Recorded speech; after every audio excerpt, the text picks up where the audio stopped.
Oi, pessoal. Nesse vídeo eu vou estar conversando um pouco com vocês sobre a fase de pré-processamento, análise e limpeza dos dados. A qualidade do aprendizado dos algoritmos de aprendizado de máquina depende demais da qualidade da informação útil que a gente consegue extrair dos dados. Então vocês já devem imaginar que é muito importante a gente fazer um pré-processamento nos dados que a gente vai trabalhar. Daí você se pergunta, certo, mas o que é que vai ser essa fase de pré-processamento? Nessa fase, a gente vai adicionar ou remover dados faltantes e transformar dados categóricos para um formato que seja aceito pelos algoritmos. Essa aula vai ser baseada no livro Python Machine Learning, do Sebastian Haskell, e os códigos dessa aula vão ser baseados no capítulo 4 desse livro. O link vai estar na descrição para vocês darem uma conferida. Agora a gente vai conversar um pouco sobre como lidar com esses dados faltantes. É bastante comum a gente se deparar com um dataset que tem esses dados faltantes. Aí existem vários motivos para esses dados estarem faltando. Seja erro na leitura dos sensores, ou o usuário entrou com um dado errado e não foi validado. Enfim, esses dados em geral são representados por um valor null, um valor not a number ou simplesmente um espaço em branco. Algumas implementações de algoritmos ou ferramentas de análise de dados não conseguem lidar muito bem com esses dados faltantes. Por isso é muito importante uma etapa de pré-processamento para a gente fazer a limpeza desses dados e uma eventual imputação de dados faltantes. Então vamos aprender isso na prática, escrevendo um scriptzinho em Python aqui para vocês verem. Beleza, pessoal? Então vamos lá. Primeira coisa que a gente vai fazer é carregar um CSVzinho bem simples, que eu já deixei criado e importado aqui na nossa seção do Google Colab, certo? Então vamos lá.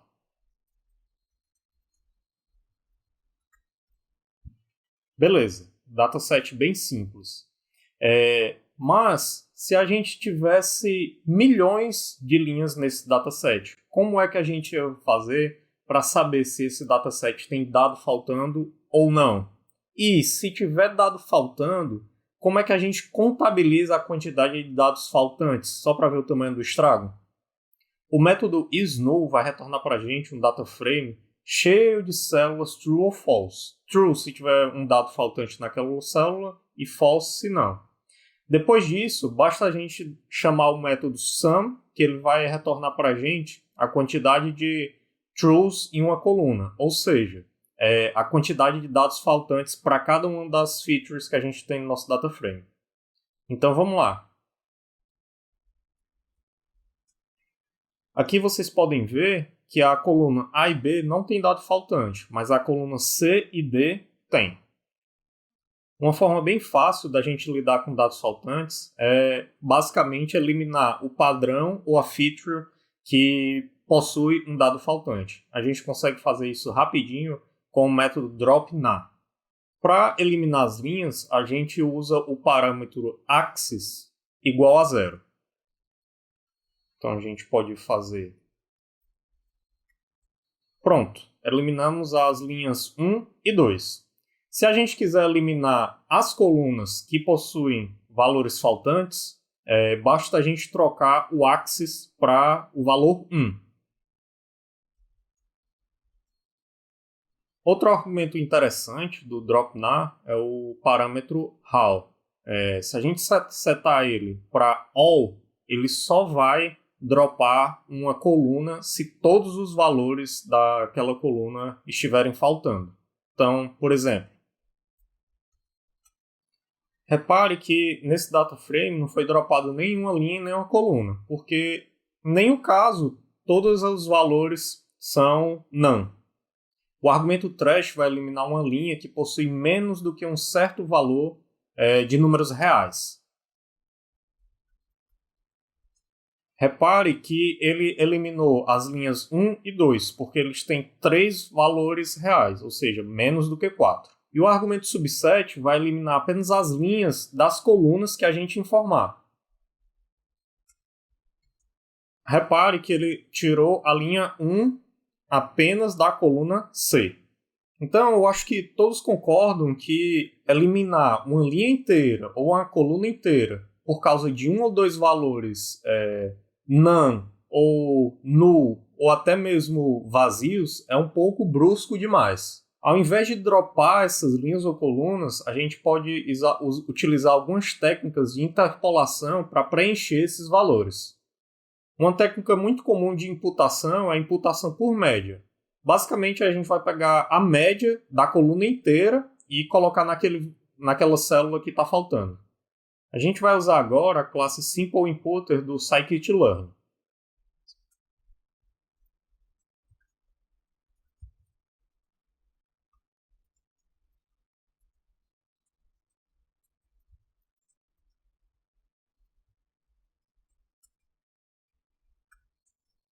Pronto, pessoal. Agora a gente conseguiu colocar os valores que estavam faltando nesse dataset bem simplesinho, beleza? Outras estratégias que a gente pode utilizar ao invés da média pode ser a mediana ou então o valor que aparece mais naquela coluna. Isso do valor que aparece mais naquela coluna é mais comum a gente utilizar quando a gente está trabalhando com dados categóricos. Um outro jeito bem simples da gente imputar esses valores sem usar o scikit-learn é usando o próprio pandas. No pandas tem a função fillNar. Basta a gente colocar o método de imputação que a gente quer que o pandas use que vai dar certo. Pronto, a gente basicamente obteve o mesmo resultado do que usando o método scikit-learn. Agora, pessoal, mudando um pouco o foco. O que vai acontecer se a gente tiver que lidar com dados categóricos? Antes de mais nada, a gente tem que esclarecer que os dados categóricos eles podem ser ordinais ou nominais. Os dados ordinais são aqueles dados que conseguem manter uma ordem de grandeza ali entre eles. Então, por exemplo, os tamanhos de uma pizza. A gente tem uma pizza pequena, média, grande e extra grande. A gente sabe que a extra grande é maior do que a grande, que é maior do que a média, que é maior do que a pequena. Agora, os dados categóricos nominais não tem nenhuma relação entre eles. Por exemplo, se a gente pegar os recheios de uma pizza, pode ser pepperoni, calabresa ou frango.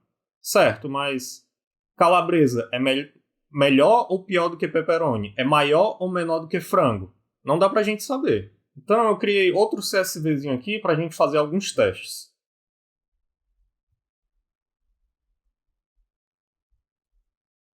Beleza. Esse datasetzinho bem pequeno vai trabalhar com tamanhos e cores de camisas. Repare que nesse CSV a gente tem grandezas ordinais, nominais e numéricas. Os valores ordinais a gente consegue mapear bem facinho para números inteiros.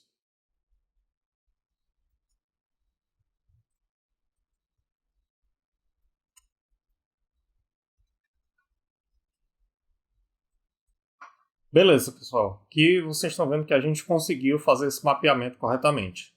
Se a gente quiser voltar para os valores ordinais, basta a gente fazer um mapeamento inverso.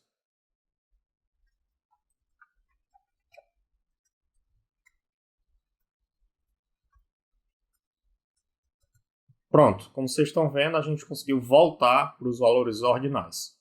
Muitas bibliotecas de aprendizagem máquina exigem que os rótulos das classes sejam encodificados para números inteiros. Não é obrigatório, mas é uma boa prática e a gente vai fazer isso aqui.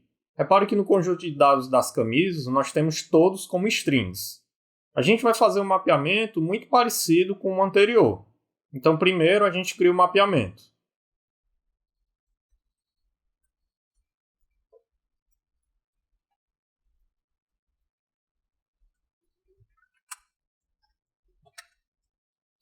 Pronto, pessoal, a gente fez agora o encoding das labels das classes.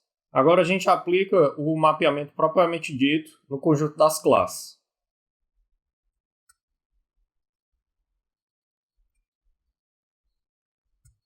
Pronto, como vocês podem ver, o class label, a coluna inteira, já está só com 0 e 1. Se a gente quiser voltar para a classe original,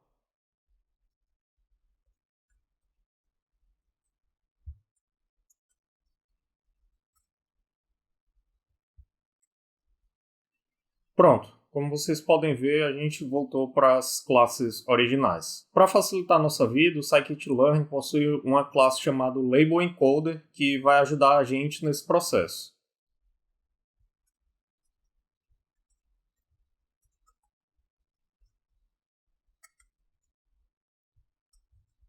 Pronto, como vocês estão vendo aqui, a gente tem um array com os novos valores para o class label. E para inverter, pronto, voltamos aos valores originais. Agora, pessoal, vamos rever o nosso dataset.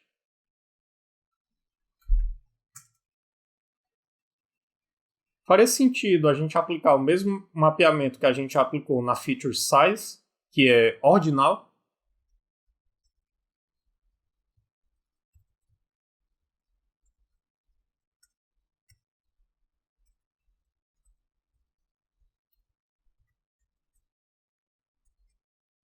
Então, repare que agora o azul tem valor 0, o verde tem valor 1 e o vermelho tem valor 2. Vocês conseguem enxergar o problema?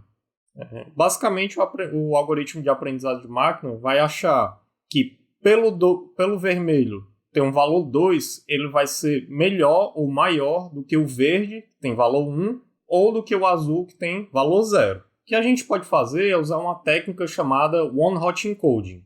Basicamente, o que a gente vai fazer é criar novas features, mas elas vão ser meio burrinhas. A gente vai criar uma feature nova para cada valor único que a gente encontrar na coluna com valores nominais. No exemplo da cor da blusa, a gente vai criar 3 novas features. Uma para vermelho, uma para verde e uma para azul. Então, de novo, o scikit-learn ajuda a gente nesse processo.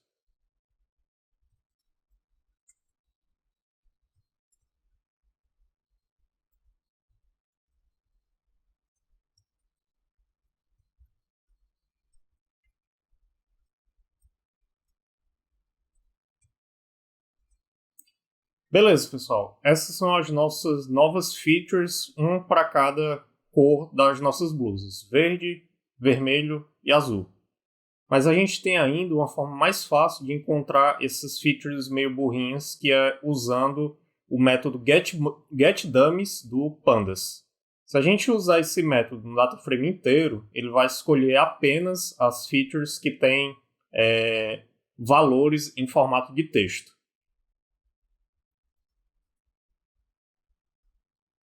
Pronto, pessoal, como vocês estão vendo, ele criou 3 novas features nesse novo data frame e ele também está indicando qual coluna ele utilizou para pegar os valores únicos. No caso, é a color. Então, ficou color blue, color green e color red. Então, pessoal, nessa aula a gente viu algumas técnicas para lidar com dados faltantes, seja eliminando linhas ou colunas ou imputando novos dados. Antes de jogar os dados em algum algoritmo de aprendizado, a gente tem que garantir que os dados categóricos foram manipulados e pré-processados corretamente. Eu vou ficando por aqui e se você tiver alguma dúvida ou sugestão, deixa aqui embaixo nos comentários que a gente vai tentar responder o mais rápido possível. Valeu!